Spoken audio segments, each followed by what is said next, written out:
Hello my all YouTube family, তোমরা সবাই কেমন আছো? আশা করি অনেক অনেক ভালো আছো। তো আমিও ভালো আছি। তো চলে এসেছি আজকে একটা নতুন ভিডিও নিয়ে। তো আজকে ভিডিওটা কি নিয়ে হতে চলেছে সেটা তোমরা থাম্বনেল দেখে নিশ্চয়ই বুঝতে পেরেছো। তো আমার অনেক বন্ধুরা না অনেকেই কমেন্ট করেছে যে আমাদের লাভ স্টোরিটা দেওয়ার জন্য। লাভ স্টোরি দেওয়া ছিল, তো ওখানে না কেউ বুঝতে পারেনি যে কি দিয়েছি, মানে কথাগুলো বোঝা যাচ্ছে না, কোথাও আবার মানে ভিডিওর যে অডিও ওটা কোথাও বন্ধ হয়ে গেছে, তার জন্য করে আবার দিতে বলেছে। অনেকেই কমেন্ট করে বলছে দিদি ভাই শুনতে পাচ্ছি না, ভিডিও আবার দাও আবার দাও। তো তার জন্য করে আবার ভিডিওটা বানানো। তো তোমরা আমাদের সাথে থাকো আর রেগুলার ভিডিওটা দেখো, স্কিপ না করে কন্টিনিউ দেখতে থাকো।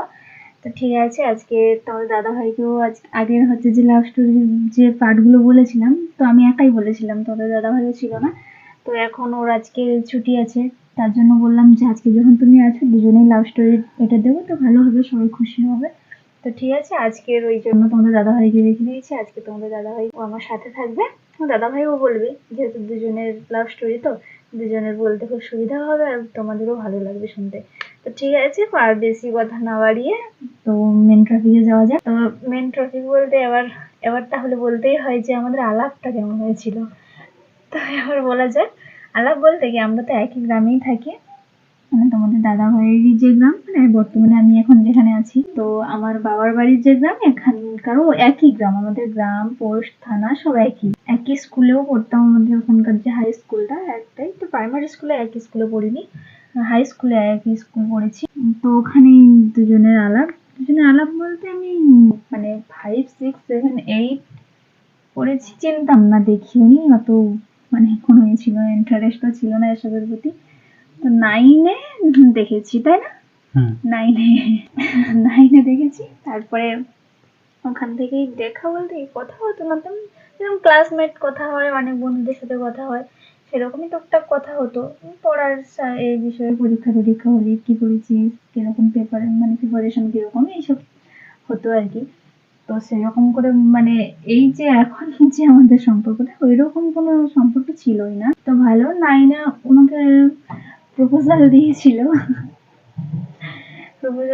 একটা বান্ধবীর হাত থেকে। তো আমি না করেছিলাম। তো কেন না করেছিলাম, হচ্ছে যে কাস্টের একটা ব্যাপার আছে। তো আমি মুসলিম, তোমাদের বাবা হিন্দু, এটা আমি তখন তখন ছোট ছিলাম, তো অতটাই করিনি। আমি তার জন্য করে না বলে দিয়েছিলাম যে একটা কাস্টের ব্যাপার আছে, হিন্দু মুসলিম, তো বাড়িতে তো কোনোদিন মেনে নেবে না, তার জন্য করেই আমি না বলে দিয়েছিলাম। তো এসবের প্রতি তখন এত ইন্টারেস্টও ছিল না, জাস্ট ক্লাসমেট, তাই জন্য একটু টুকটাক কথা বলতাম। তো ঠিক আছে, 9টা পুরো গেল। তারপরে 10-এও ভর্তি হলাম। 10-এও এত কথা বলতাম না, কিন্তু তারপরে যখন একটা আমাকে প্রাইভেটে ভর্তি হয়েছিলাম, তো আমি ওখানেই পড়তাম। ওখানে বলতে এই মাঝে মাঝে, মানে এখান থেকে গেলেও এদের যতটা সময় লাগবে, আমাদের বাড়ি থেকে আসলেও ওই জায়গাটা অতটা সময় লাগবে। তো ওখানে পড়তে আসতাম। তোমাদের দাদা ভাই ওখানে ভর্তি হলো, তো ওখান থেকেই দুজনের যোগাযোগ। পরীক্ষার পরে আবার প্রপোজ করেছিল, তাই না? মাধ্যমিকে, মানে 10-এর টেস্ট পরীক্ষার পরে আবার প্রপোজ করেছিল। কিছুদিন বলার পরে তখন না না করছিলাম। তারপরে কি বলতো, একই টিউশনে পড়তাম, ওই কথা বলতে বলতে ভালো লাগা যেটা আর কি, তো ভালো লেগে গেছিল। তোমাদের দাদা ভাই মানে লাইক করতাম। তো মানে ভাবিনি যে কোনোদিন এরকম একটা এতে চলে আসবো। তো ঠিক আছে, তারপরে হ্যাঁ বললাম। যেহেতু তারপরে ফাইনাল ছিল না, এতটা প্রতি এতটা করতাম না। তারপরে পরীক্ষা হয়ে গেল, মাধ্যমিক পরীক্ষা দেওয়ার পরে তারপরে কোন স্কুলে ভর্তি হবো, কি 3 মাস তো সময় থাকে।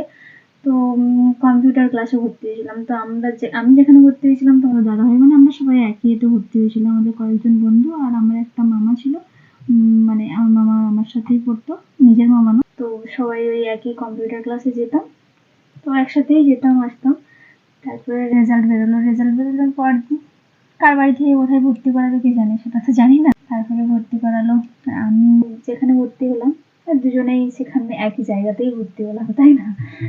ওখানে গিয়ে মানে কেউ বুঝতেও পারেনি, আমার যে রুমমেট ছিল কেউ বুঝতেও পারেনি যে আমি প্রেম করতাম।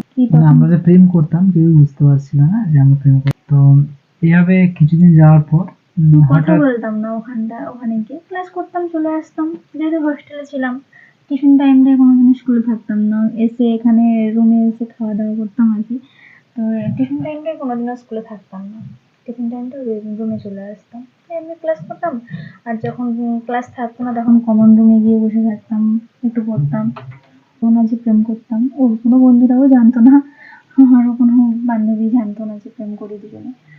তো অনেকদিন যাওয়ার পরে যখন বাড়িতে আসছিলাম হয়তো একবার, সবাই একসাথে এসেছিলাম না, তখনই কয়েকজন বান্ধবী বেশ কি ব্যাপার রে, তোরা ওখানে কথা বলিসনি কিন্তু এখানটা বেশ ভালোই কথা বলছিস, ব্যাপারটা কি? তারপরে ওরা জানতে পারলো ওখান থেকেই। তারপরে এবার কিছুদিন যাওয়ার পর দুজনের বাড়ি থেকে মানে একদিনে ওর বাড়ি থেকে ওর মা ফোন করেছে, বলছে যে কি ফোন না, আমার মা ফোন করেনি, আমার মা ডাইরেক্ট চলে গেছিল। আমার মা বাবা ডাইরেক্ট হোস্টেলে চলে গেছে। তো তখন মাধ্যমিক পরীক্ষা চলছিল, আমরা হোস্টেলেই ছিলাম। মাধ্যমিক পরীক্ষা চলছিল, মাধ্যমিক পরীক্ষা হচ্ছে যে মানে ওখানটায় স্কুল বিল্ডিং এ যেতে দেয়নি, আমরা শুধু হোস্টেলেই থাকতাম। তো ওখানে কোনো গার্ডিয়ান তখন অ্যালাউ ছিল না, কোনো গার্ডিয়ানকে আসতে বারণ করা হয়েছিল। তাও আমার বাবা মা গেছিল, কিন্তু তার আগে স্কুলের হচ্ছে যে যারা সুপার টুপার ছিল না, ম্যাম ট্যাম, ওনাদের সাথে কথা বলেই গিয়েছে বাবা মারা। তো আমি জানিনি, হঠাৎ করে যেতে তো আমি অবাক। তারপরে মা বললো এই দেখতে এলাম তুই কেমন আছিস, ফোন করলাম কালকে। তারপরে আবার হঠাৎ তারপরে বললো মা কি বলছিল, আমার বাবা কি কি বলছিল সেটা বলো, তারপর আমার মা কি বলছিল আমি বলছি। তো প্রথমে আমাকে ফোন করেছিল, ফোন করেছে যে তুই কোথায় আছিস, আমি বলছি আমি কোথায় আছি, হোস্টেলে আছি। আমার হোস্টেলে থাকতাম, তো হোস্টেলে আছি। তো বলছে না তুই এখন কোথায় আছিস বল, আর তুই কি চলে গেছিস কোথাও গার্লফ্রেন্ডকে নিয়ে? আমি বলছি আমি কোথায় গেছি, আমি তো হোস্টেলে আছি। বলে না তুই চলে গেছিস মুসলিম মেয়েটাকে নিয়ে, যাকে সবসময় প্রেম করতিস। মানে এর আগে একটু উড়ো উড়ো শুনেছিল বাবা মারা, অতটা আগে বিশ্বাস করেনি। তারপর যখন লোক মানে প্রায় বরাবরই করছে, তো কে বলেছে কি জানি। তো বাবা কথা শুনে বলছেন, একদম প্রথমে বিশ্বাস করছিল না, তো আমি বলছি না আমি তো হোস্টেলে আছি। তারপরে সুভাষকে আমি ফোন দিলাম, মানে সবার সঙ্গে কথা হঠাৎ করে এসব বলছে, আমিও একটু অবাক হয়ে গেছিলাম। তারপর দেখি ওর মাও এসছে। এবার মা বাবার কি বলছে এরকম তুই নাকি পালিয়ে গেছিস, তার মা বাবা এটা বলেনি যে কার সাথে পালিয়ে গেছিস, শুধু এটাই বলছিল যে পালিয়ে গেছিস এই জন্য এসছে। আমরা তো বিশ্বাস করিনি, ফোন করে জিজ্ঞেস করেছে স্যার ম্যামকে যে আমি কোথায়, ওরা বললো যে সে আছে রুমে। তারপরে তাও বাবা মা বিশ্বাস করেনি, দেখতে গেছে, আমি এটাও জানিনি।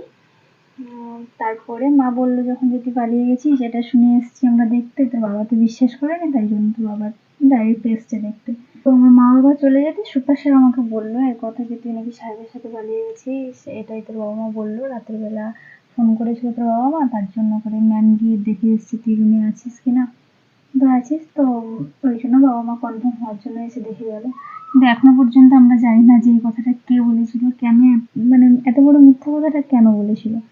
তো আমাদের বাড়িতে তো এই কথাটা পরেও বিশ্বাস করেনি, যে হয়তো নিশ্চয়ই কোনো ঘটনা ঘটেছিল তার জন্য এরকম বলছে। তারপরে এইচএস পরীক্ষাটা হয়ে গেল, হয়ে যেতে তো দুজন আলাদা হয়ে গেলাম। তারপরে আমার বাড়ি থেকে, আমার তখন ফোন ছিল না, পরীক্ষার কিছুদিন পরে আমার ফোন ছিল, অনেকদিনই ফোন ছিল। তারপর কলেজে ভর্তি হওয়ার পর অনলাইনে যেহেতু ক্লাস করতে হতো তার জন্য ফোনটা কিনে দেওয়া। তো নিজের ফোন বলে রেখে কিন্তু আমাদের দাদাভাইকে বলছি, এত ফোন করতাম না সবসময়, একটু এসএমএস টেস্ট করতাম, তো আমাদের বাড়িতে না সবসময় মা বাবাটাও থাকতো, আমি এত ফোন করতাম না।